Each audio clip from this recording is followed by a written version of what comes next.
When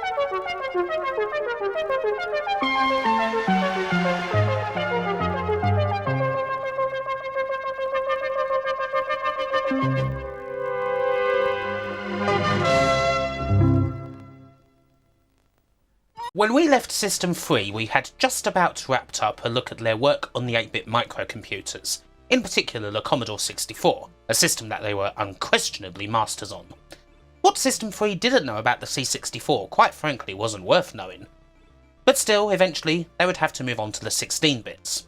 As time goes on, System-3's output becomes a little less prolific perhaps than it was in the 8-bit days, but there's still some quite important games to look at as we go through this second part. Perhaps most important of all, there's a game that was quite a long time in the making. Close to 20 years to be exact. For now though, we go back to 1990. As System-3 attempt to find their place in the 16-bit world, they end up having to break with the company that was, perhaps, their most important partner. As detailed in Part 1, a very important part of System-3's early success was getting into bed with a big American partner, in their case, Activision. The start of this relationship was mainly thanks to plenty of fast talking by Mark Cale, but it soon translated into successful games. By the end of the 1980s, System-3 were one of Activision's leading moneymakers. In fact, it's estimated that in 1988 and 1989, System-3 were responsible for as much as 80% of the company's global revenue. Unfortunately, that wasn't all that much, considering the utterly shocking state of Activision at this time. It's kind of hard to think about it today, but the world of computing came pretty close to not having Activision at all come the end of the 1980s. A number of things, great and small, hurt them endlessly, especially in the years after the North American video game crash. Their status as gaming's first third-party publishers, confirmed in 1982 after the successful victory in court against Atari, soon meant that other companies joined them and, soon enough, overtook them. Their games just weren't too hot in the mid-late 80s. They suffered losses in the courtroom of their own. In particular, they were sued by Magnavox in 1985, who accused them of copying their ancient but watertight patents on games based on sports such as tennis and Grand Prix racing. These patents dated back to the original Odyssey, and were the same ones that allowed them to grab a piece of Atari's big old pon pie. But despite how much things had changed since then, they still worked. A move to change the name of the business to Mediagenic didn't do any favours, and decisions like purchasing alien adventure giants Infocom were just plain disastrous. After years of losses, Activision was staring at the proverbial writing on the wall. The relationship between Activision and System-3 had pretty much always been good. Indeed, System-3 had occasionally stepped in to work on certain games for Activision. Sure, the end result of this may have been licensed guff like Predator, but they'd done the Americans favours. But their own returns were diminishing, with System-3 starting to not see the full amount of money they believed they were owed from the success of their games in the States. And so, in 1990, System-3 made the decision to leave what, at the time, appeared to be a sinking ship. It's kinda obviously the right move to make, even if no one could have predicted what happened next. In December of 1990, a young man by the name of Bobby Kotick buys the company and over the course of many years not only saves it, but turns Activision into an industry juggernaut. His methods may have been controversial, but the man unquestionably saves Activision from certain doom. System-3's decision to leave probably isn't a big what-if as far as this story goes. Even if they had stayed on board, Kotick's immediate move to radically restructure Activision and draw it down to a skeleton staff probably ends the relationship between the two companies anyway. It's a footnote to an important transitional period in the history of a very large company indeed, although it is a part of System-3 making a slightly awkward transition to being a fully 16-bit company. Another part of this being their involvement in a failed machine that never ended up getting released. Writing about System-3 is as good a time as any to talk about the Konix Multisystem. This is only tangentially related in all honesty, but it deserves a look into, especially as System-3 did back the system quite heavily both with games and in the press. Anyway, how do I best sum it up? Well, there's this well-used example of a doomed business. I think I'm cribbing this from the late Anthony Bourdain, mainly. The middle-class professional, perhaps a doctor in his late 40s or early 50s, who always gives good dinner parties. His friends keep on telling him that he should open a restaurant because his food is so good. And eventually, he believes his own hype. He sees that one spot which has been in the hands of about 12 other restaurants open up, and he swoops in. He's in the restaurant business. And nothing can prepare our poor hero, Mr. Dinner Party, for the myriad of horrors that await, the thousands of other factors that come with actually being in the restaurant business. People do not come. He loses money. All his money. He's quit his well-paying job and pours God knows what else into the business. All the savings, all the loans and more to try and make the thing work. But it doesn't. It has to shut, leaving our once comfortable and successful professional virtually bankrupt and destitute. All because he could cook, and because Karen told him he should open his own restaurant. Thanks, Karen. Anyway, this belaboured analogy is something of a metaphor for a company that was, at one time, a perfectly good maker of peripherals and controllers. That was Konix, a thoroughly dependable British name. A joystick you can rely on, that's what they did. Until they came up with this one peripheral called Slipstream, which to be fair sounds quite good. It was a serious step up, an advanced bit of kit that could be reconfigured for various complex games. It could be a steering wheel, or motorbike handles, or even an aircraft yoke. It would even have force feedback, which was something that was kind of unheard of in controllers back in the late 1980s. A really awesome bit of kit then. But, well, Konix and the controller's designer, Win Holloway, saw the potential for it to be more than just a controller. They saw that actually Slipstream was so advanced that it could form a basis for a computer in its own right. Now, while Konix didn't have any experience in making computers, they partnered up with people who did, a company called Flare Technology, made up of former Sinclair research bods, who were working on a computer design called the Flare 1. The pair matched up and the process of integrating the two began, with the end result set to be a 16-bit system roughly comparable in power to the Amiga and the Atari ST. It used floppies, was capable of 4096 colours with 256 on display at any one time, had about a megabyte of total memory, all the good stuff. Along with plenty of other things that Win Holloway had thought to include. Everything from a proper moving chair that responded to gameplay, to a light gun with proper recoil. The base system itself was set to retail at £200 when all was said and done, and originally it was due to hit the shelves sometime in August of 1989, with as many as 40 games available on launch. So, well, what happened? It's not fair at all to say that the Konix was a complete failure or that it was a whole load of empty promises. It doesn't qualify as vaporware because dev kits do actually exist for the machine. Plenty of names had been brought on board. System-3 were there of course, along with the likes you'd expect such as Ocean, not to mention luminaries like the almighty Jeff Minter. But big names from across the pond were also sniffing around. Lucasfilm were very interested indeed in the Konix. There was plenty of good hype in UK magazines too, the likes of Ace and The Games Machine all doing plenty of reporting, all the nice, multi-platform mags.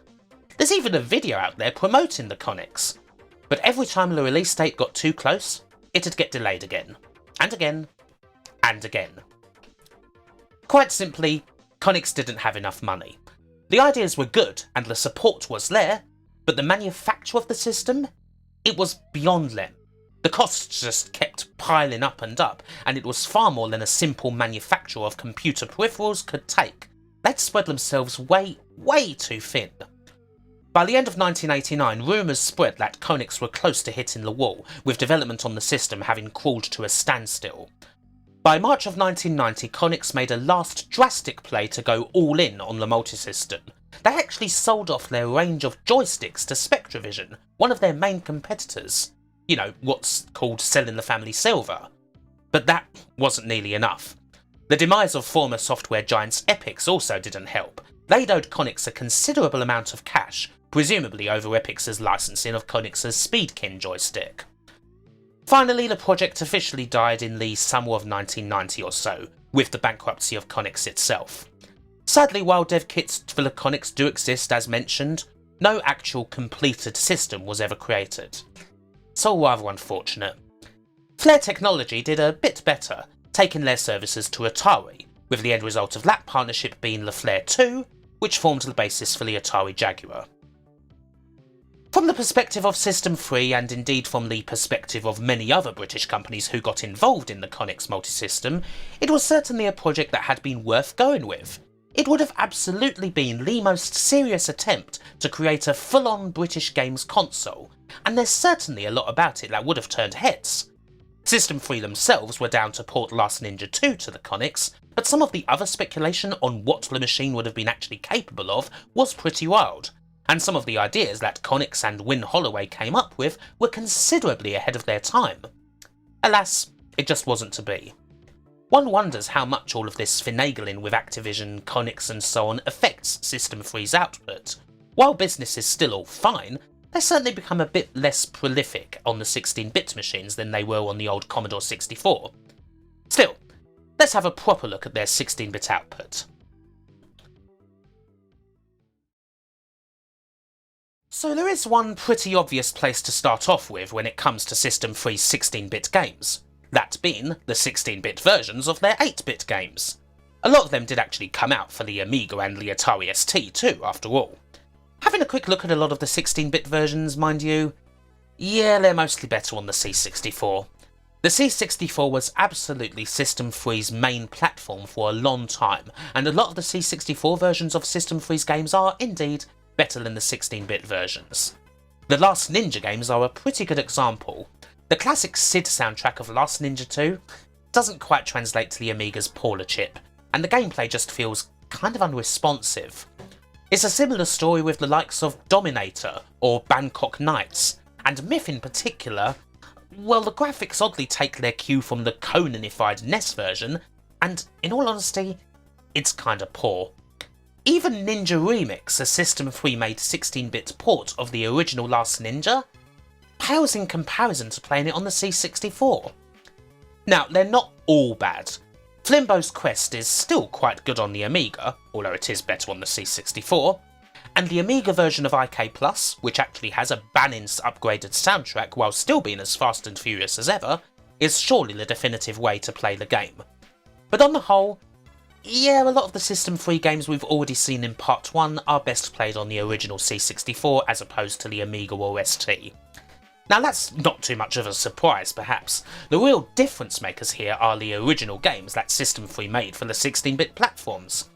But surprisingly, there's only like 4 of those. System-3's output really seemed to slow down in the early mid-90s for whatever reason. Perhaps you'd expect this level of output from a company that was still independent and still pretty small at the end of the day, only ever retaining a close-knit team of employees. But it's a surprising lull considering just how prolific they were on the 8-bit machines. We do certainly have good titles to look at though. I really like Fuzzball from 1991. This is a single-screen platform-stroke puzzle game where you have to collect all the items on screen while also dealing with all the enemies.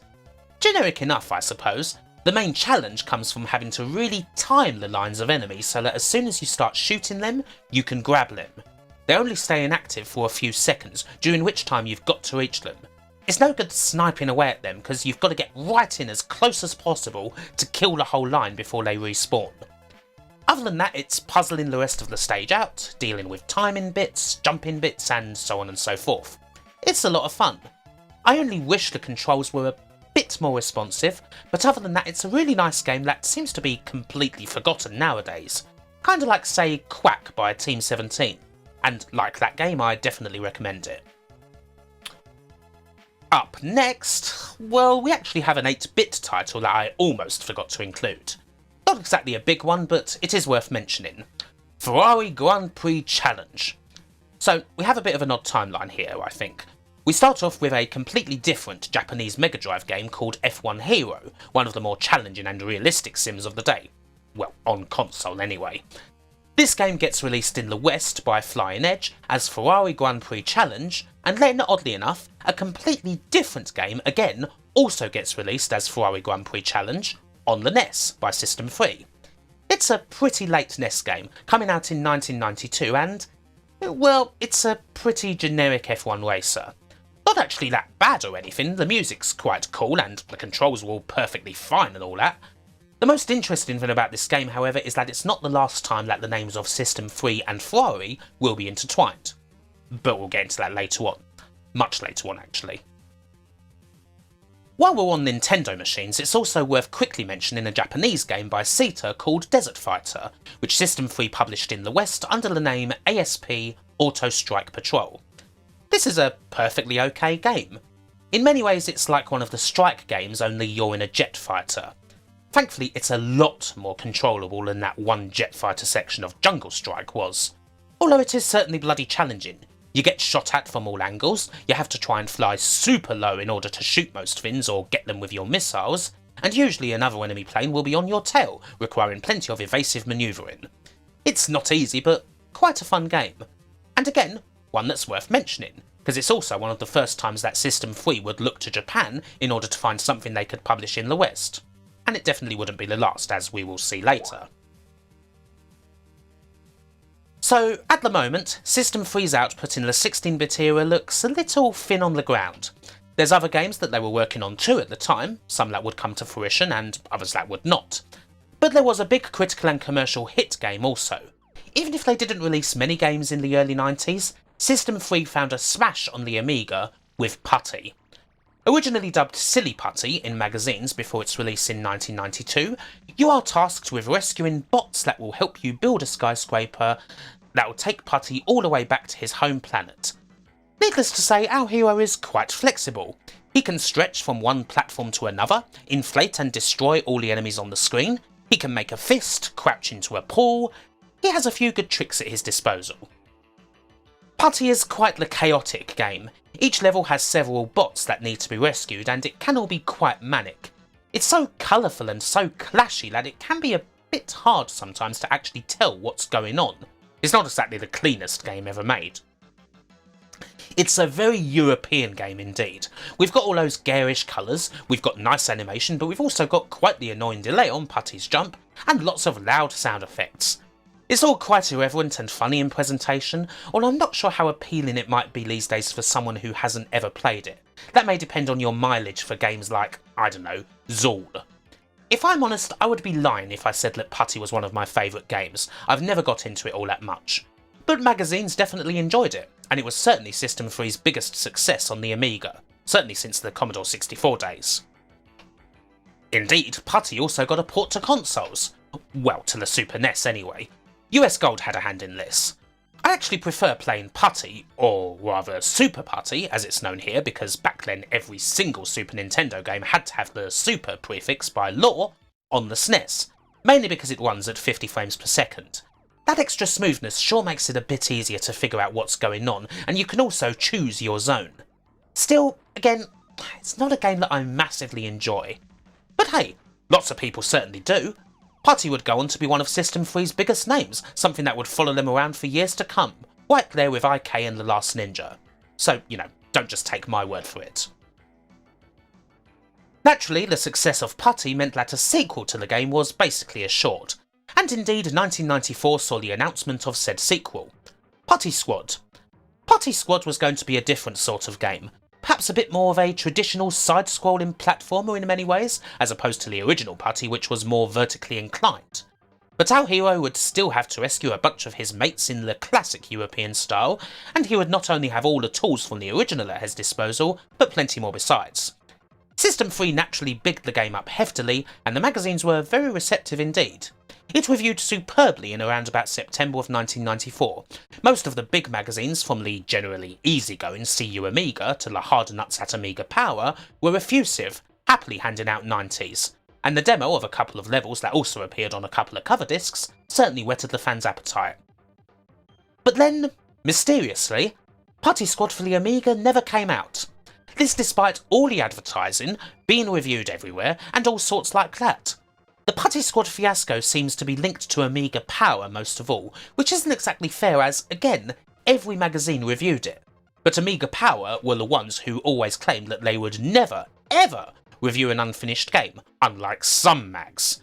So people were now wondering why they reviewed it if there was now such a delay, or indeed, as the months went by, now that it was becoming clearer that Putty Squad wasn't going to come out for the Amiga at all. Again, they were all rather baffled. The truth was that Amiga Power hadn't broken one of their key tenets. They had reviewed a finished copy of the game, same as everyone else. It was all done up and ready to go, but then seemingly, at the very last minute, considering the rapidly faltering state of the Amiga, this being a time when Commodore had just gone bust and everything was completely uncertain, System-3 made the decision to not release Putty Squad. Thing is, it gets strange from there. The collective response of magazines to Putty Squad not coming out on the Amiga was seemingly to pretend that it had. You can go back to Amiga magazines from months, even a year or so after the supposed release of Putty Squad in September 1994, and still find the game in their sort of bottom line sum up sections. Like, oh, we reviewed this, 90%, we heartily recommend it, even though it wasn't on the shelves, even though it had never been on the shelves. And in the end, in the very twilight days of the Amiga, 1998-1999, you had companies, incredibly unsavoury companies run by charlatans, who advertised in magazines like Amiga Format that they were selling Putty Squad, even though they did not have the software at all. Even though these companies had gone to Mark Cale of System-3 and said, hey, do you want to give Putty Squad to us, and had been flatly refused, they were still advertising Putty Squad for sale in magazines. And needless to say, if you gave those companies any kind of money, well, you probably weren't going to get much back. What confidence trickstering arseholes. I mean, people say that games journalism's shit now. You have no idea. You have no idea. Try looking back to the twilight days of the Amiga. In the end, there was only one platform that you could play Putty Squad on at the time, that being the SNES. Even here, the game still doesn't necessarily feel like it's all the way finished, with certain things being a bit haphazard and rushed, like, say, the ending, but gameplay and design-wise it's certainly complete. And yeah, it's quite a good game actually. I much prefer playing Putty Squad to the original, which probably isn't the popular opinion, but I find that this game gives me just a little bit more room to breathe, while the original just has way too much going on for me. It feels like a perfectly well-made platformer. Nothing massively special, but quite fun to be getting on with. I don't recall it particularly setting the world on fire on the SNES. Again, when Putty Squad is mentioned, people tend to think of the whole Amiga kerfuffle around it, as opposed to its actual release on this platform. But in the end, not a bad game. And of course, it won't be the last time we'll see Putty. But that is basically it for System-3's 16-bit output. And, well, there's not much there, is there? Certainly when compared to the 8-bit era, when System-3 were absolutely at the forefront of things on the C64, particularly from the technical perspective, they most definitely didn't kick on in the 16-bit era. Again, they are of course a small company, one that mostly concerns itself with taking people and projects on a freelance basis, so maybe this is to be expected. But looking back on it all, it didn't necessarily bode well for the 32-bit era, the time when a lot of UK and European companies, including some big names, would start running into serious trouble. However, System-3 would find a way to keep on and make waves, not just through finding games to publish either, but actually for another hit game.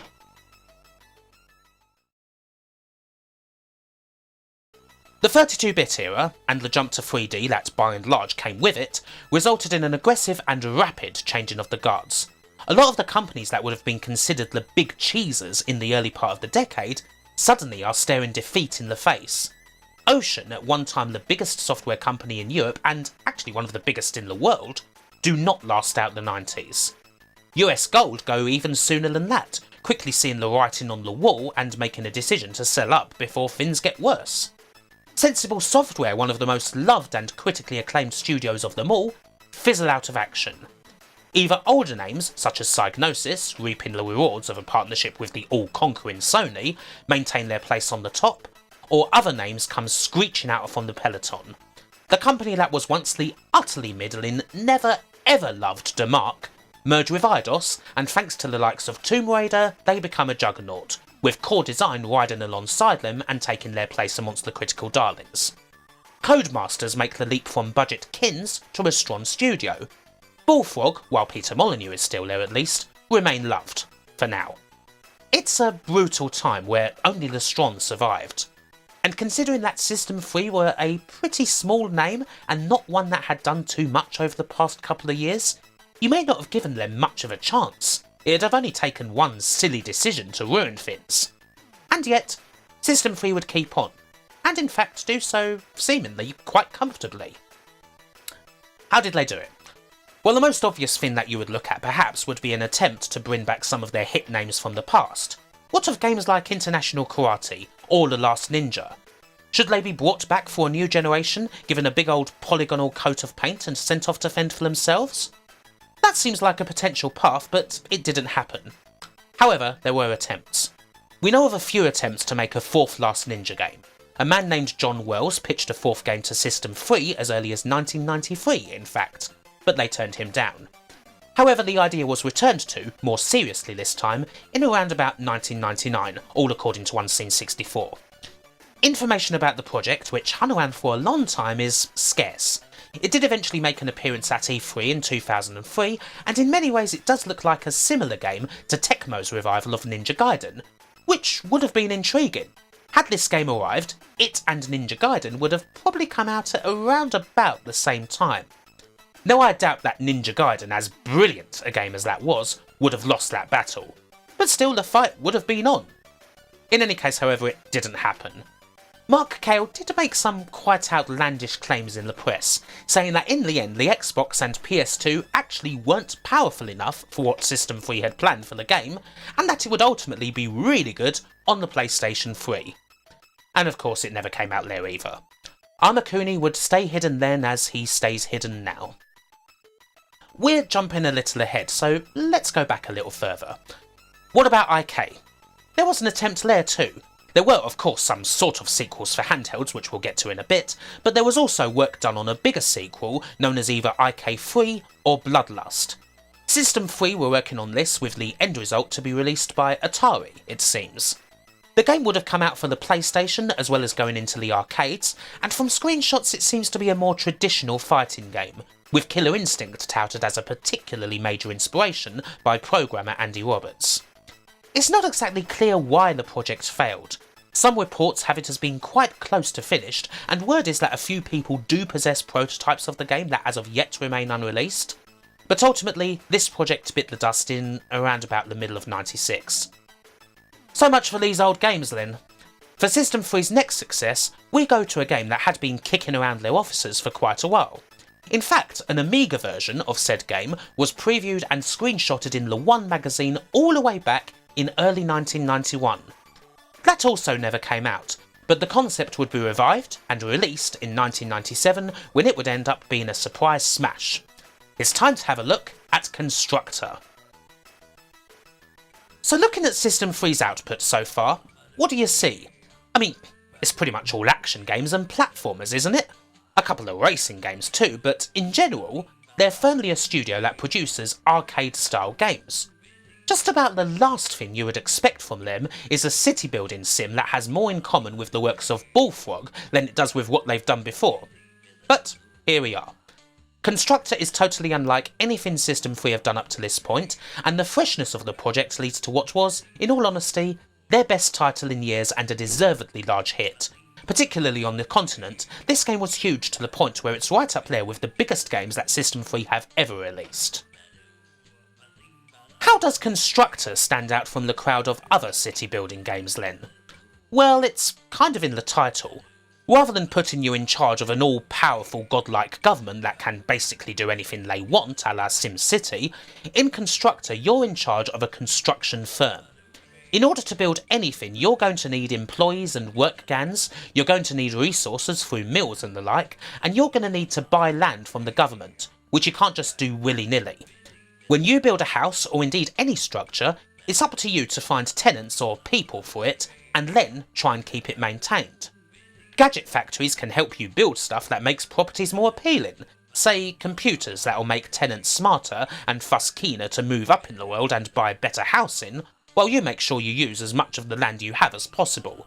Leaving plots of land barren and unused will cause consternation in the halls of power. And you know what the big kicker is? You're not the only construction firm in town. You're in competition with several other firms, and it's a cutthroat business. You may want to get in league with the mob, as they can help you get some muscle to perhaps sabotage the competition's major projects, break strikes by bonking some heads together, or deal with other undesirables such as, say, squatters. There's a lot of things to manage, in other words, and you've got to do all of that whilst avoiding anything that could potentially get you sacked or, well, worse. The big competition streak can make Constructor quite a tough game to get to grips with, especially early on and if you're used to other sims of this type where you just build stuff and then basically forget about it. Here the actual care of buildings is very important. If you don't care for them, they'll become infested with bugs, they'll set on fire frequently, tenants will complain which will potentially leave you with black marks on the government's list, thus making it harder to do any business, or hell, the houses will just frickin' explode. You've got to try and run a smoother, slower operation at first, as opposed to doing the usual thing and building as much stuff as you can as quick as you can. Make sure you can actually manage what you've got before going crazy with expansion. And of course, bolster up your defences against potential enemies. This is a ruthless world. Hell, the opening video features some poor foreman getting buried alive in cement. It's all jolly nice and cartoony, but it certainly shows the game's vicious streak of violent capitalism. It makes the outwardly cheery yet cold and calculating theme park look like little more than a wet day at the pier in terms of ruthlessness and utterly dark humour. On the whole, yeah, it's a bloody good game. The move to something completely different worked well for System-3. Aside from the 3D animated videos, it also allowed them to keep their feet more in the 2D world for development, thus not spending them tons of money on upgrading everything to create full 3D stuff. Coming out in 1997, it was part of a bunch of games that helped to show that not everything had to be fully 3D, and there was certainly still room for good games that were mostly two-dimensional, and the reception for it was justifiably excellent. Needless to say, there would be a sequel a couple of years later. In 1999, System-3 released Mob Rule, or Street Wars here in the UK. This is kind of a spin-off. The game's set in 1930s America, and this time around you play as a mob boss. You've still got the big old construction aspect, of course, but needless to say there's plenty more shady and violent things that you can do here. It's quite a harsh game. It's just as challenging as Constructor, it's not the easiest of games to pick up, and there's even more details and complexities that you're gonna have to learn with not much explanation. As a result, the game didn't get nearly as good a reception as the original Constructor, but it is one of those games that does have a dedicated if small fan base.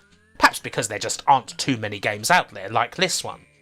As a sequel, it certainly does the concept justice, and both of these games make for a nice, fond farewell from System-3, by and large, to computers. From here on out, they're largely going to be concentrating on consoles, in the main, the Sony PlayStation line. And it's not going to be too long before they get pretty prolific again.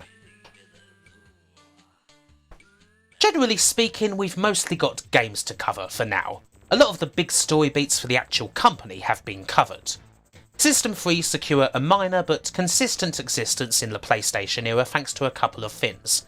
There's some development, usually under a new brand called Studio-3, but there's also the importing of games from Japan, including some names that would become pretty well known.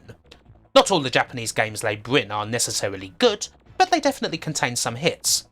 They're also getting more prolific here on the PS1, although not yet as seriously prolific as they would be in the later years of the PS2. We'll have a lot of games to look at then, believe me. For now, we've got some little PS1 stuff to cover, plus a couple of handheld games. The handheld games are new, well, sort of new, versions of International Karate that come out for both the Game Boy Color and the Game Boy Advance. You now get a cast of characters to pick from in this version, although naturally they all play exactly the same. You can even play as a man named Biffo from London. Named after Mr. Biffo, perhaps? Who knows. Other than that, well, it's classic International Karate mainly, and it plays absolutely fine for IK on the go. The GBA version has the 3-man setup from IK+, although the moves are more like the original. It's all good really. Aside from the Spectrum version from ages ago, it's kind of hard to screw this game up. There is also a regular conversion of IK Plus for the GBA, although I don't believe this had anything to do with System-3, it was more Archie McLean's own thing, released for Ignition. System-3 also, at some point, took custody of one of the great heroes of UK platforming, James Pond, and they set about releasing James Pond 2 for the PlayStation. Now, this is kind of strange. Looking at the title, you might assume that this is just a flat-out port of the original Robocod for the PS1. It's actually not. It's a remake that could actually be called more of a remix. The themes of the levels are similar to the original, but the stage layouts are entirely different. This is kind of the case with a fair few of the later Robocod ports that are kicking about, but for whatever reason most of them are named James Pond 2, so everybody thinks that they're just ports of the original. Someone should get on that already. In any case, if you've played the original game to death, well, this may provide a little bit more fishy fun for you. It's James Pond at the end of the day. Speaking of games that were originally by Millennium, System-3 also released Creatures Raised in Space for the PS1, an artificial life sort of game where you try to teach creatures, obviously, how to perform tasks ranging from the simple to the complex. This sort of game isn't usually my thing at all, but Creatures certainly does have fans out there who might perhaps wish to check out this more obscure entry in the series. System-3's other PlayStation 1 games start off a new approach for them, importing games from Japan. We've got 4 of these to start off with, and we'll have plenty more to look at on the PS2 in the next chapter. They're not exactly all winners. Crisis Beat, a game originally by Taito, is a very bland 3D beat-em-up. The best thing I could say about it is that it plays like a poor man's Dynamite Deca, and if I really wanted to be uncharitable about it, I'd say that it plays like a poor man's Fighting Force. It's slow and ungainly, and there are much better games of this type around. There's also Toshinden 4, the first of a few games that System-3 would release that were originally by Takara. Toshinden 4 is the last game of a series that started out with the PS1's very first fighting game. This weapon-based fighter had definitely gotten better since then, although it was still pretty far behind the top-tier PS1 fighting games like Tekken, Soul Blade or Rival Schools. It's not awful, I suppose, not particularly great either. The first entry in Arc System Works' Guilty Gear series, also published by System-3, is quite clearly a lot better. A fair few people probably do know this one, seeing as it's the start of a much more famous fighting game series. The 2D graphics are naturally quite lovely, the fighting's excellent and certainly a bit different from the other big names. Yeah, it's good. A bit of a classic, some might say. But of this original quartet of Japanese games System-3 published for the PS1, there's no contest as to which is best. They published one of the system's absolute gems. The sort that has been called a hidden gem so much it's not exactly obscure anymore. The utterly fantastic Silent Bomber. Originally by CyberConnect, this is a belter of an action title where you run around planting bombs on anything that dares to attack you, while also hitting targets, fighting bosses and the like. It's a bit complex, you have to get used to holding the button to specifically target enemies, which is more efficient than just hoping they'll run into a bomb's path, while there's also a bunch of evasive moves and power-ups to be getting on with as well. It's fast-paced and frantic in a way that easily still holds up today, perhaps because there still aren't too many games like it. It's a shame that really there weren't any further Silent Bomber games for the PS2 or whatever, as it's such a cool concept. Anyway, you absolutely should play this if you haven't. It's awesome. And just like that, we move on to the PlayStation 2. And there's not much time to mess about, because suddenly we have a lot more games to cover. In the PS2 era, System-3 kept moving along. They changed their name to Play It for a few years, operated as a budget studio, and released a lot of games. We're hardly short of stuff to get through. Some of these games are actually good, some are bad and cheap, some are cool Japanese imports, and some are super casual to the point of not having much about them at all. But there's certainly a whole range of games to look at. Of the more slight games, well, there's things like Video Poker and Blackjack, or Chess Challenger, or Crazy Chicken X that are kind of exactly what they say on the tin. Crazy Chicken is a little shooting gallery sort of game that goes on for literally a minute. We have other quite slight games too. Super Fruitful, which I believe was developed in-house, is a game where you move one of those slidey puzzles around and try to group the different pieces of fruit together. You know, those slidey puzzles you use to get in boxes of cereal and the like. It's a very casual game, although hardly a terrible one. Again, it's a budget title, and I can't imagine that any of these games were selling for more than a few quid down the local supermarket, so yeah. See also Arcade Classics Volume 1, which features unofficial versions of, well, arcade classics. We've got thoroughly average takes on Asteroids, Missile Command, Space Invaders, Galaxian, Centipede, Defender. Not great, but it's a few quid. Some of these games are pretty terrible, mind. A lot of these ones tend to be American imports, usually provided by the likes of Crave.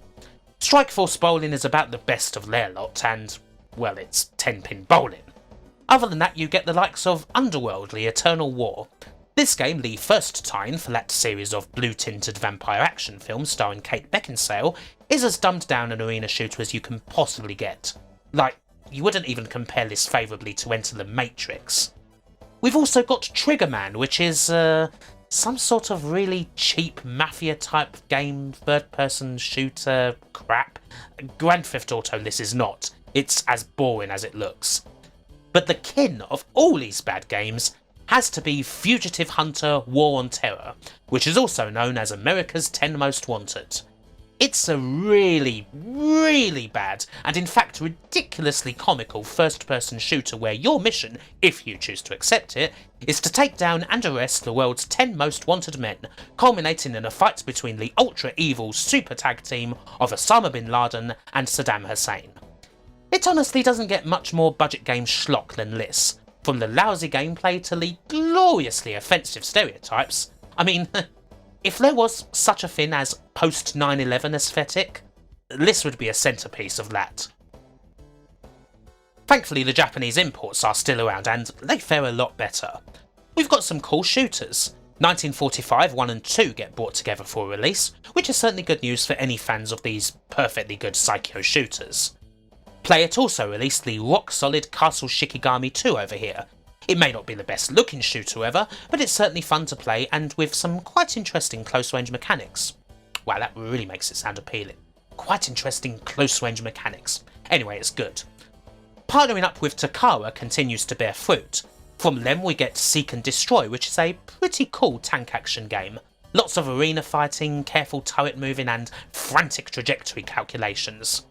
But we also, much more interestingly, get the utterly curious, in some ways shoddy and in other ways utterly genius, Road Trip Adventure. How to describe this game? Well, it's kind of like a racing RPG. You do race a lot, but you also drive around the world, level up your car with new pots and chat to other cars. The races themselves can also take place in some quite weird locales. It's somewhere between arcade racing and kart racing.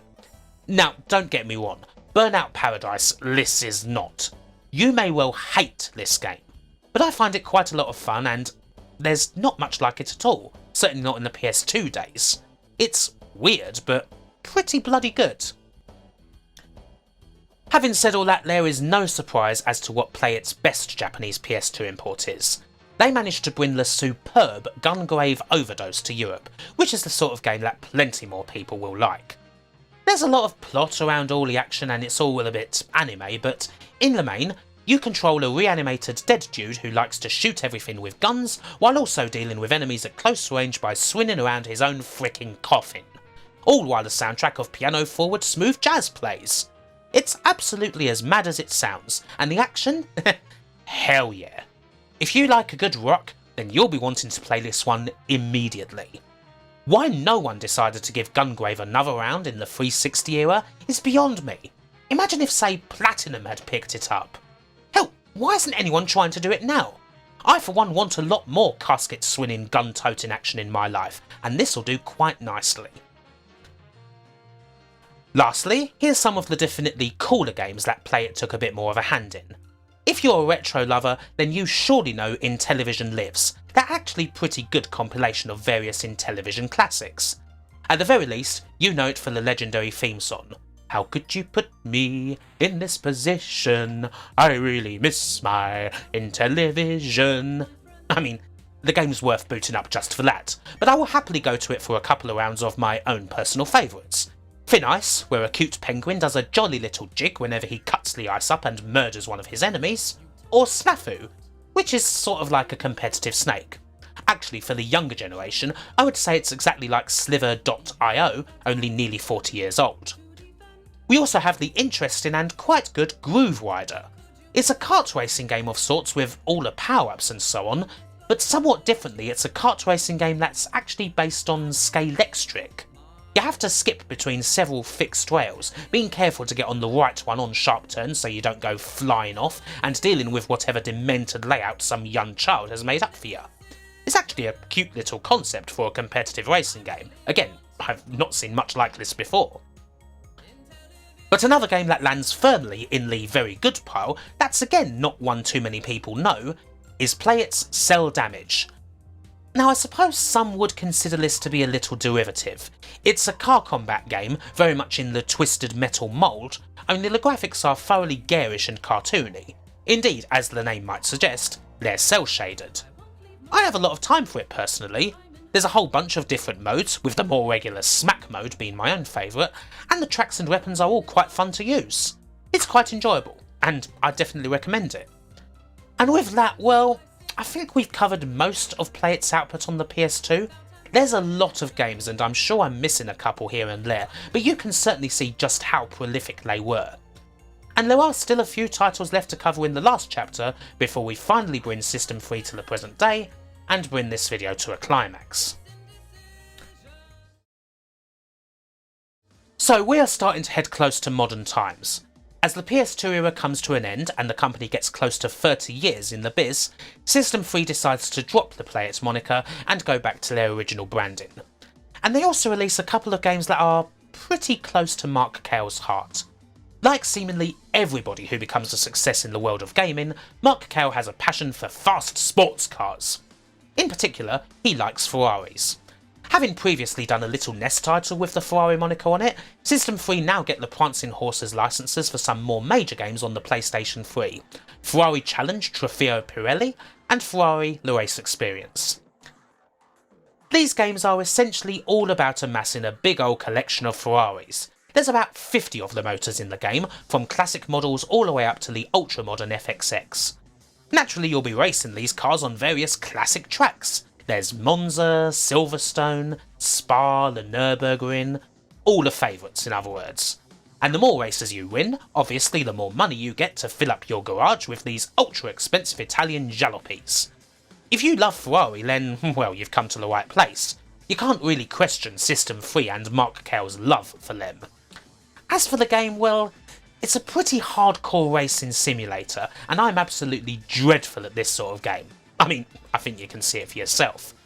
My whole experience with the first game, Ferrari Tour Trofeo Pirelli, was mainly spent with television's own Tiffany Dell shouting and mocking every single move I made. Such was my inability to control the vehicle. Never been so insulted in my life. So, you know what, I'm not the best person to review this.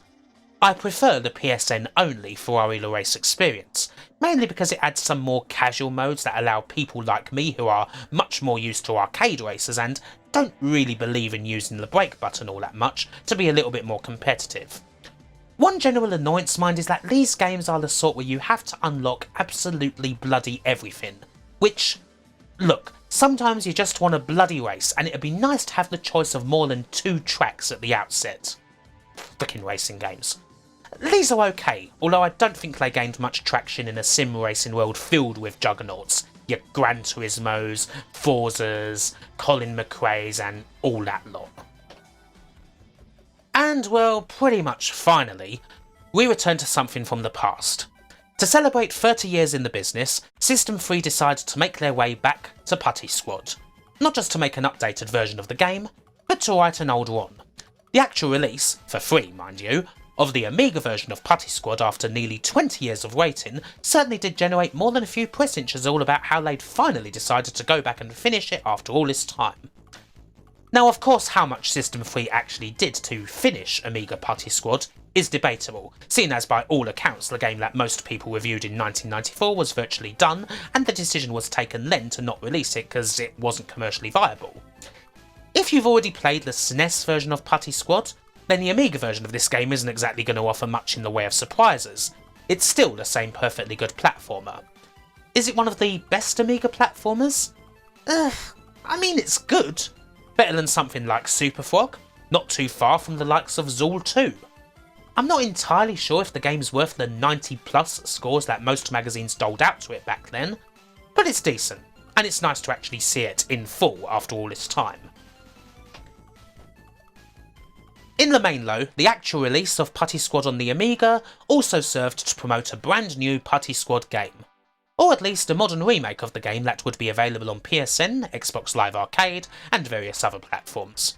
Hell, it even got a re-release on PS4 not too long back. It certainly seems as though System-3 judged there was enough curiosity about Putty Squad to do this remake. Which is quite funny, because I mean, if they'd just released the game on Amiga as they'd planned back in the day, there's basically no way on this earth we get a remake of something as generic as Putty Squad in 2013. But, well, here we are. Once again, Putty is in your hands, and he has to rescue his fellow malleable mates over several levels of platforming action. So, what's it like? I have to say it's quite an interesting title. This game did not exactly get a good reception. Indeed, I've seen some people absolutely eviscerate it, particularly here on YouTube. Go ask Kadikarus about this game. If there's not something conveniently around to kick then, well, he'll probably just kick you instead. And even though I actually enjoy the game, I can absolutely see why. I mean, this is a game completely out of time. The remake of Putty Squad may look more modern, but it pays no attention to any advances in the world of platforming. Games like Super Meat Boy, V6 or whatever may as well not exist. This fully caters to all the much hated nowadays tenets of classic European platforming. Garish to the point where it's pretty hard to even see what's going on, having to collect everything, leaps of faith, the odd little stereotype here and there. It's glorious. You do not get a platform game that screams out hard Brexit more than this.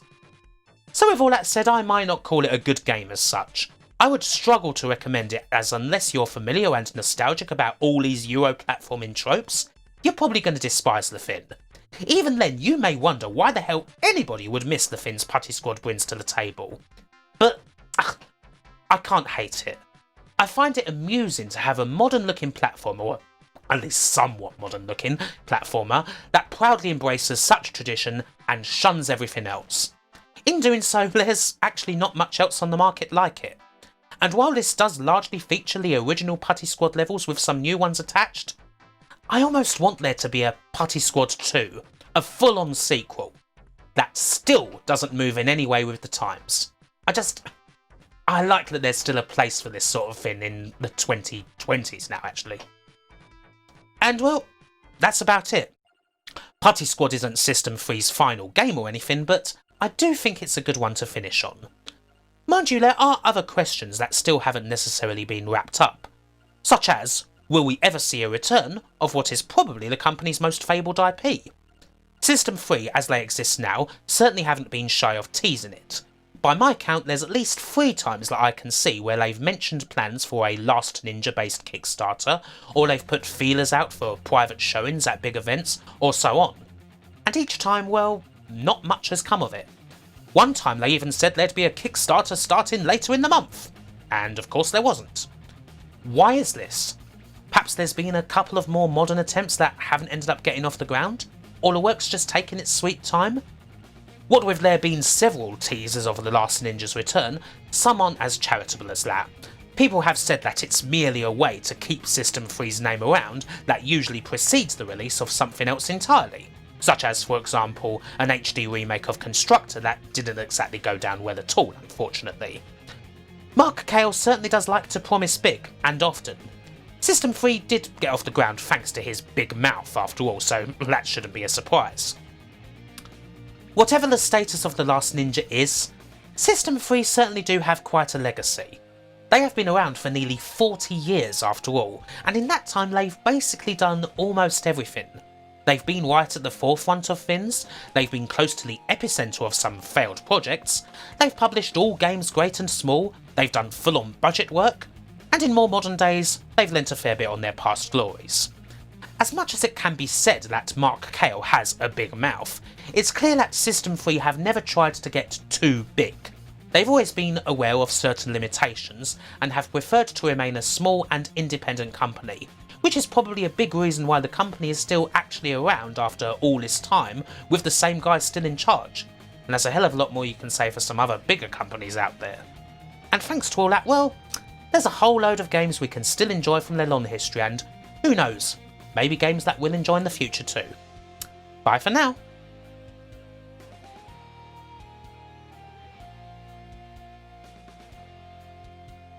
thanks so much for watching this documentary on System-3. Once again, I'd like to put in a special thank you to Ian Roberts, who did request this and made this awesome double set of videos possible. If you like this video, please do like it, please do have a look at my social media, particularly my Twitter, that's where I'm most active. And also, if you want things like ad-free content, exclusive posts and old wrestling documentaries and new ones in the future, have a look at my Patreon. You could join this list of awesome people here. Alexa Jones-Gonzalez, Andrew Dalton, Andy Cat, Arcade Eloy Webmaster, Asobi Kwan DX, Brian Henniger, Chris Conrad Pritchard, D. Zalior, Rimwan Sutter, Dave Cork, David Rose, Dinty76538, Dustin Cooper, Gary Samaden, Geordie Alex, Gluntheth, Ian Roberts, James Brown, Jason Stevens, Jace Alexander, Jeff Ladd, Matthias Gramzov, Martin Potaki, Potter Margel, Renbimon, Rusty Kelly, Seth Robinson, Simon Gulliver, Stuart Christopher Brownlee, Tariq Amir, Legeeky Dad, Tim Wald, Yerka Operator, and to all the rest of the awesome community, thank you so much, goodbye, and take care.